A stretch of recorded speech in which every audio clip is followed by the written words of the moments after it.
Колега, рековте дека, дозволете да пробам да ве цитирам, а да може и ќе сгрешам, извинете.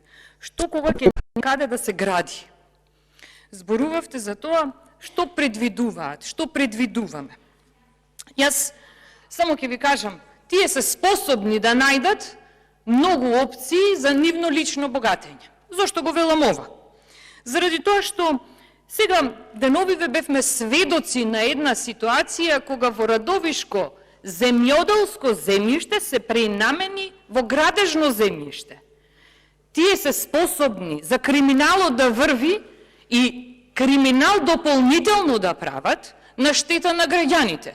Затоа да нема забуна, почитувани колеги, градежно земјиште е штета да се прави и да се преименува земјоделско земјиште. Зошто? Заради тоа што наместо храна да се произведува, оставате простор за лично богатење на власта. Конкретниот пример именно ова збор, и јас ќе ве прашам, да се запрашате сите, дали во буџетот има планирано средства за нова државна помош или пак во форма на тендери за фирмите како што се Pixel Group, КМГ Еол Квазар, Solar Horizon, или пак државна помош може би има, бидејќи се овозможува, еве кога не можат да градат на земјоделско земјиште, криминално истото тоа се претвара во градежно земјиште, да можат фирмите како што е Soul Group 5 ДО Скопје,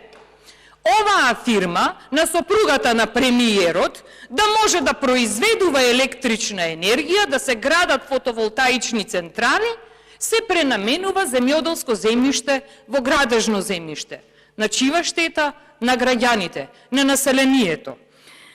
Ваквите примери се многу чести и нека не чуди се до тоа што се случува во јавноста, заради тоа што на само еден ден откако Ковачевски станува премиер и е избран, нели, за мандатар, добива помош.